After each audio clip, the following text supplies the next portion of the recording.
जो खोजे सत्य को अपने ही अंतर में, जो देखे ईश्वर को हर जीव के समंदर में, वही संत जगत को राह दिखाता है, अज्ञान के तम में दीप बन जाता है। आज हम यह सब यहाँ एक ऐसे महापुरुष की जयंती पर एकत्रित हुए हैं जिनका जीवन केवल एक संत का जीवन नहीं था, बल्कि एक जीवंत संदेश था, प्रेम का, एकता का, भक्ति का और मानवता का। हम बात कर रहे हैं श्री रामकृष्ण परमहंस की, जिनकी जयंती हमें उनके दिव्य जीवन को स्मरण करने और उनके आदर्शों को अपनाने की प्रेरणा देती है।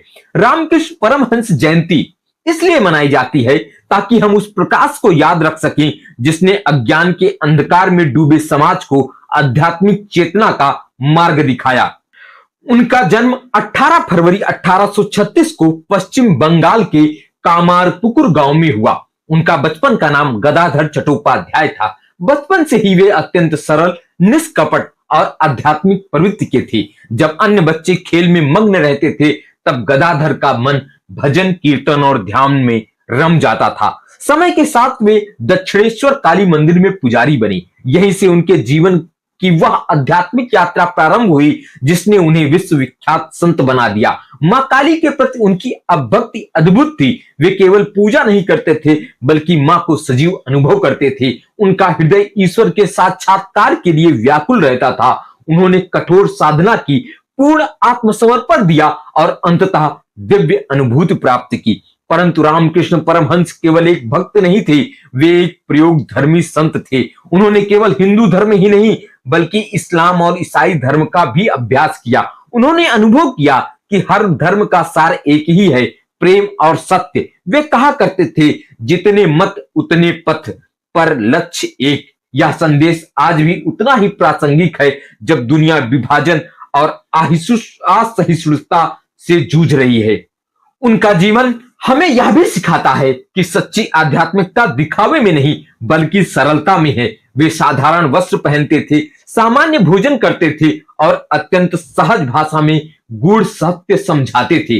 वे कहते थे, जीव ही शिव है, अर्थात हर प्राणी में ईश्वर का वास है, इसलिए मानव सेवा ही ईश्वर सेवा है। यह विचार केवल दर्शन नहीं, बल्कि उनके जीवन का आचरण था। रामकृष्ण परमहंस के जीवन का एक अत्यंत महत्वपूर्ण अध्याय उनके शिष्य नरेंद्र नाथ दत्त से जुड़ा है, जो आगे चलकर स्वामी विवेकानंद बने। जब नरेंद्र ने उनसे पूछा, क्या आपने ईश्वर को देखा है, तो उन्होंने निडर होकर उत्तर दिया, हाँ, उतनी ही स्पष्टता से जितनी मैं तुम्हें देख रहा हूं। यही आत्मविश्वास, यही अनुभूति विवेकानंद के जीवन की दिशा बदल गई।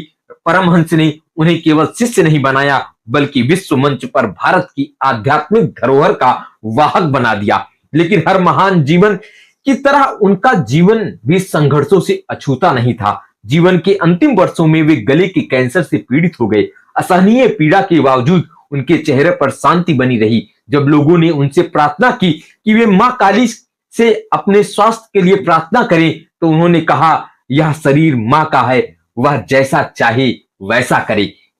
यह वाक्य उनके पूर्ण समर्पण और अद्वितीय आस्था का प्रमाण है। 16 अगस्त 1886 को उन्होंने इस नश्वर शरीर को त्याग दिया। उनके अंतिम शब्दों में भी भक्ति और शांति थी। उन्होंने अपने शिष्यों को एकता और साधना का संदेश दिया और मां का स्मरण करते हुए महासमाधि में लीन हो गए। उनका शरीर भले ही पंच तत्व में विलीन हो गया, लेकिन उनका प्रकाश आज भी करोड़ों हृदयों में आलोकित कर रहा है। उनकी मृत्यु अंत नहीं थी, बल्कि एक नई शुरुआत थी। उनके शिष्यों ने उनके विचारों को आगे बढ़ाया। स्वामी विवेकानंद ने रामकृष्ण मिशन की स्थापना की, जो आज भी सेवा, शिक्षा और आध्यात्मिक उत्थान का कार्य कर रहा है। यह सब उनके उस बीज का परिणाम है जो उन्होंने अपने जीवन से बोया था।